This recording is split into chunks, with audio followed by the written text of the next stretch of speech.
Աստվածաշնչյան ընթերցանություն ամեն առավոտ, ապրիլի 5 Խաչը դրին նրա վրա, որ տանի Հիսուսի հետևից, Ղուկաս ավետարան 23:26 Սիմոնի խաչը տանելու մեջ մենք տեսնում ենք եկեղեցու գործունեությունը հարյուրամյակներ շարունակ։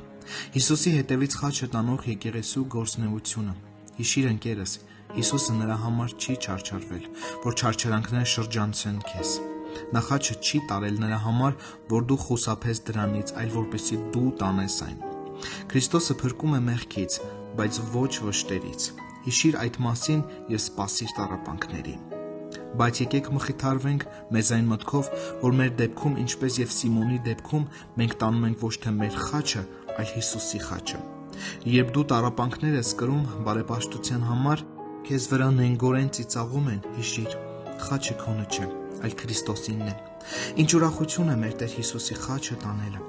Եվ այսպես դու այն տանում ես Քրիստոսի հետևից։ Դու օրհնյալ ուղեկից ունես, և քո նեղ ճանապարհին դրոշմված են քո Տիրոջ ոտնահետքերը։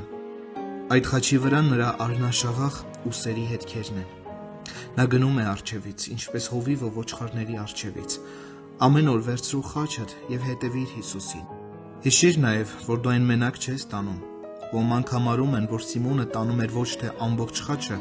այլ դրա միայն մի ծայրը, լիովին հավանական է։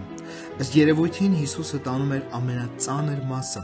վերադիր փայտով, իսկ Սիմոնը ավելի թեթև մասը։ Ամեն դեպքում այդպիսին է իրավիճակը քո դեպքում, դու տանում ես թեթև հատվածը, իսկ Քրիստոսը առջևից քայլելով ծանրը։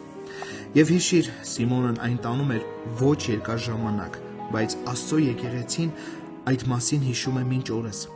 Խաչը, որ մենք տանում ենք, լավագույն դեպքում մեզ նույնպես տրված է կարճ ժամանակով, փոխարենը հետո մենք կստանանք փառքի պսակը։